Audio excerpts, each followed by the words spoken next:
On dit qu'une phrase est simple quand elle ne contient qu'un seul verbe conjugué. Les enfants crient. Un verbe, c'est une phrase simple. Par contre, la phrase est complexe quand elle contient plusieurs verbes conjugués. Et on dit que chaque idée qui est exprimée par le verbe forme une proposition. Les enfants crient et jouent dans la cour. Il y a deux verbes, donc cette phrase contient deux propositions. La robe que tu as achetée hier est magnifique, elle te va si bien. Première proposition, la robe est magnifique. Deuxième proposition, que tu as acheté hier. Troisième proposition, elle te va si bien. Une proposition contient tous les mots qui tournent autour d'un verbe. Une proposition peut être dite indépendante. Ça veut dire qu'elle peut vivre toute seule.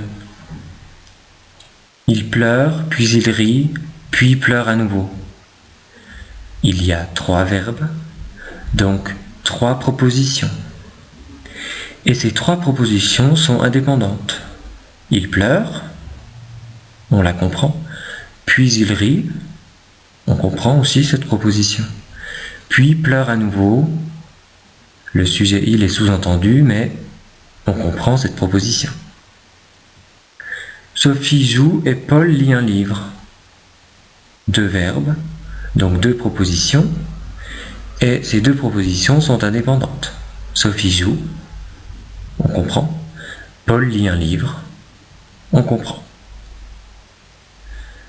Parfois, une phrase complexe est constituée d'une proposition principale et d'une proposition subordonnée. La proposition subordonnée, elle ne peut pas vivre seule. Elle dépend de la principale. Elle la complète. Il a traversé la forêt qui est en face de chez lui. La proposition principale, elle peut vivre seule. Il a traversé la forêt. Mais elle est complétée par une proposition subordonnée qui est en face de chez lui.